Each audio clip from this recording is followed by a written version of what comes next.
As meninas do conto apresentam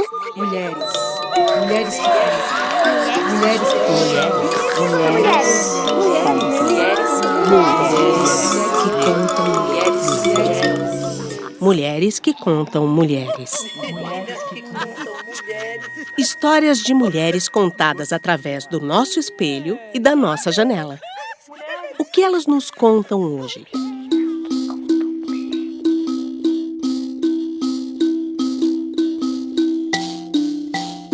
Imbira é o nome de um instrumento de origem africana, especificamente do povo Shona, no Zimbábue, na África. É usada para tocar a música sagrada, que evoca os espíritos antigos aos lares. A imbira cria esse canal de conexão com o ancestral.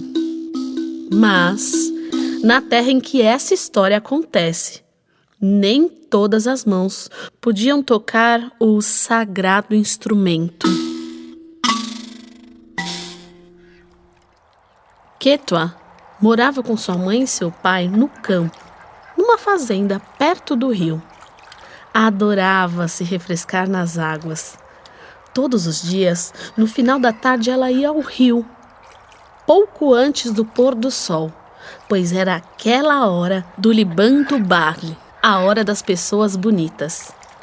Era o momento em que, sozinha, contemplava a luz dourada e mágica que banhava os campos, e que o rio ficava no seu instante mais fascinante, Libanto Barley, a hora das pessoas bonitas. Ketua esperava todos os dias esse momento. Certo dia, ela estava brincando e se refrescando na paz e na beleza do Libanto Barley. E algo extraordinário aconteceu.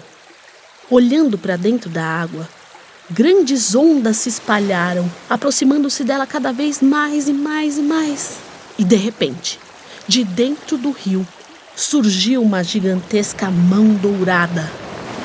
Nunca tinha visto nada como aquilo na vida. Percebeu então que a mão lhe oferecia alguma coisa. Sem acreditar no que estava vendo, tomou coragem, chegou mais perto e viu. O presente era uma imbira, uma lindíssima imbira, toda molhada, mas em perfeito estado. Aceitou o presente e murmurou uma espécie de agradecimento para a imensa mão que mergulhou e desapareceu, tão misteriosamente quanto havia surgido. Saiu do rio, secou-se rapidamente, vestiu-se depressa e correu para casa com seu presente escondido, enrolado cuidadosamente no seu manto. No dia seguinte, foi ao rio como sempre, na sua hora predileta. Mas, dessa vez, Ketua não estava interessada em se refrescar. Procurou um esconderijo para tocar pela primeira vez aquele instrumento sagrado. Nenhuma moça deste país poderá tocar imbira. Essas eram as palavras que Ketua ouvia durante anos de sua vida, na infância. Nesse país, somente homens e rapazes poderiam tocar esse instrumento sagrado, como dizia a lei. E todos pareciam aceitar, menos Ketua. O seu maior sonho era ter e tocar aquele instrumento. Mas ela sabia que ninguém a ensinaria. Teria que aprender por conta própria. E por algum motivo, aquela imbira havia chegado em suas mãos. Ela descobriu uma caverna de frente para as águas do rio, protegida por uma rocha enorme. Sentiu que era o local ideal.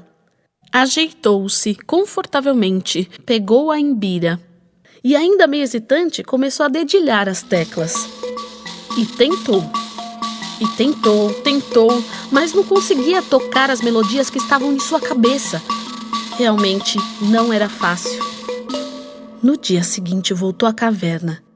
E assim foi todos os outros dias que se passaram. Tocava aquelas teclas até os seus dedos calejarem. Em algum momento chegou a pensar: talvez seja verdade que os homens são mais hábeis do que nós, mulheres. jamais acreditaria nisso.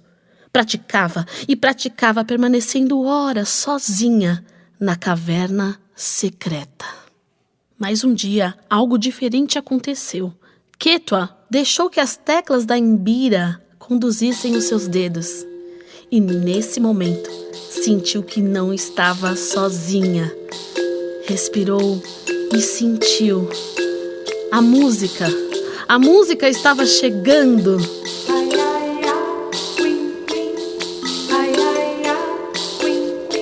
Começou a tocar uma melodia que nunca tinha ouvido antes, mas ela reconhecia como uma música que sempre esteve lá, músicas que vinham de antes, de outros tempos. Ela não cabia em si de felicidade.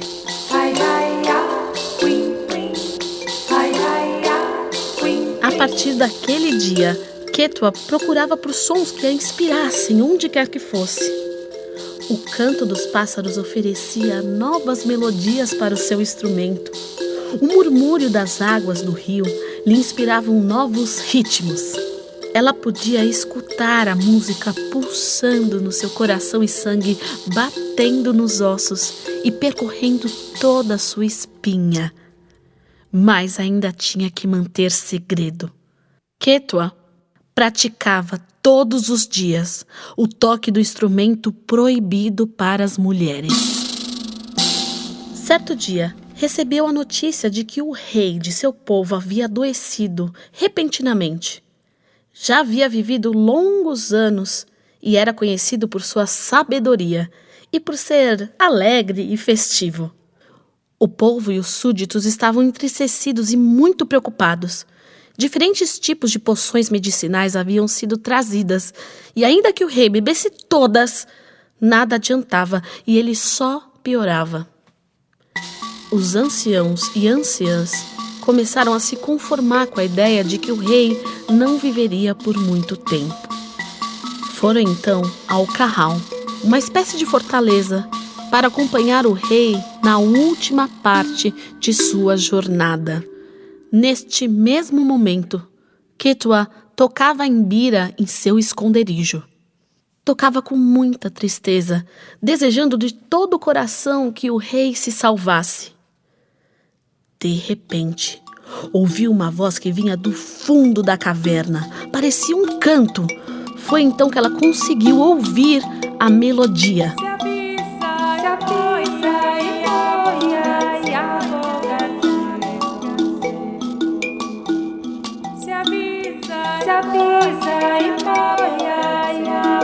Estamos invocando os espíritos ancestrais.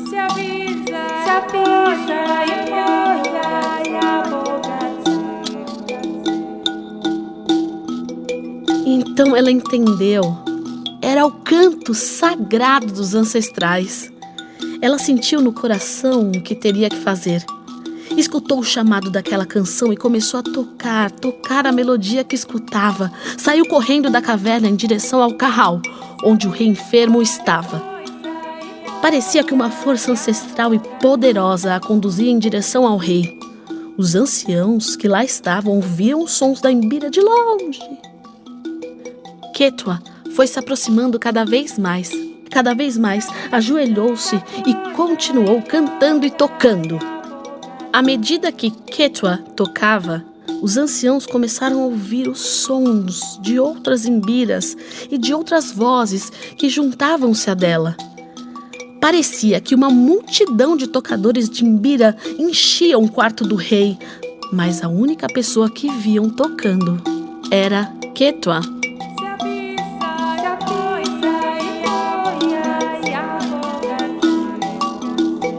Porque o que os olhos não veem, os sons vão buscar.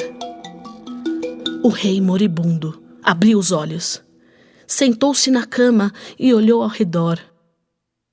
Levantou as mãos e apontou para a parede, dizendo o nome de cada uma das pessoas invisíveis que ele via. Eram reis, rainhas já mortos. Viu também os seus avós e os pais de seus avós olhando para ele. E diziam: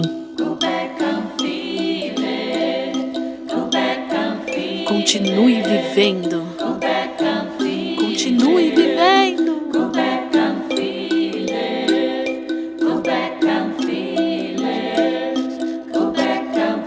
Continue vivendo.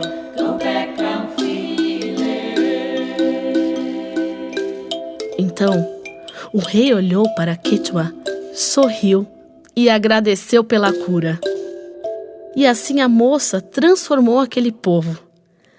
Ela realmente era a escolhida, como seu nome já diz, Quechua.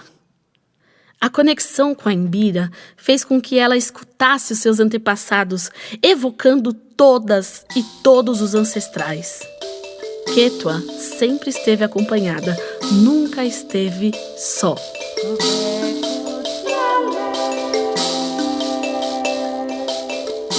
Depois daquele dia, as mulheres começaram a tocar Imbira e também foram livres para tocar a música de seus ancestrais.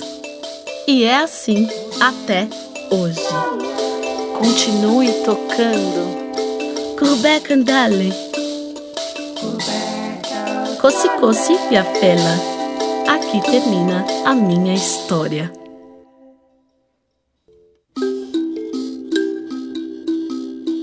Essa história foi adaptada e narrada por mim, Lívia Sares. Música, concepção e edição sonora, Helena Castro. Participação especial na Imbira e no canto, Cris Bosch. Captação, edição e mixagem de som, Daniel Krotozinski. Coordenação artística, Eric Novinsky. Uma realização do grupo As Meninas do Conto.